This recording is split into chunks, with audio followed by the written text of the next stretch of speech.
জনপ্রিয় social media platform Instagram. অবসর সময়ে ইনস্টাগ্রামে রিল দেখে সময় কাটে। আবার নানান কেনাকাটা ছবি ভিডিও শেয়ার করেন নিয়মিত। নিজের খুশির মুহূর্তগুলো ফ্রেমবন্দি করে শেয়ার করছেন ইনস্টাগ্রামে। হাজার হাজার লাইক কমেন্টে ভরে যাচ্ছে সেই পোস্ট। এবার গুগল ম্যাপের মতো ম্যাপ ফিচার পাবেন ইনস্টাগ্রামে। নতুন এই ফিচারে ব্যবহারকারীরা যেখানে রয়েছেন সেখানের সঙ্গে সম্পর্কিত টেক্সট বা ভিডিও আপলোড করতে পারবেন, যার মাধ্যমে আপনি কোথায় রয়েছেন তা জানতে পারবে আপনার ঘনিষ্ঠ মানুষেরা। তবে এই আপডেট দেখা যাবে শুধু ফলোয়ারের তালিকায় থাকলে। একইভাবে আপনি যাকে বা যাদের ফলো করেন তারা যদি লোকেশন আপডেট দেয় তা আপনি দেখতে পাবেন। তবে যে এই ফিচার সুবিধা পেতে হলে অ্যাপে গিয়ে নিজেকে তা অন করে নিতে হবে। যদিও আপাতত পরীক্ষামূলকভাবে আসছে এই ফিচার, ঠিক কবে থেকে ফিচারটি ব্যবহার করা যাবে তা এখনও জানা যায়নি।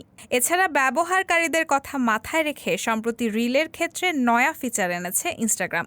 এতদিন রিল তৈরির সময় পছন্দের একটি গান ব্যবহার করা যেত, কিন্তু এবার এক রিলে ব্যবহার করা যাবে 20টি গান। সেই সঙ্গে পোস্ট দিতে পারবেন একসঙ্গে 20টি ছবি বা ভিডিও। রায়হানা মুন, সবার কথা।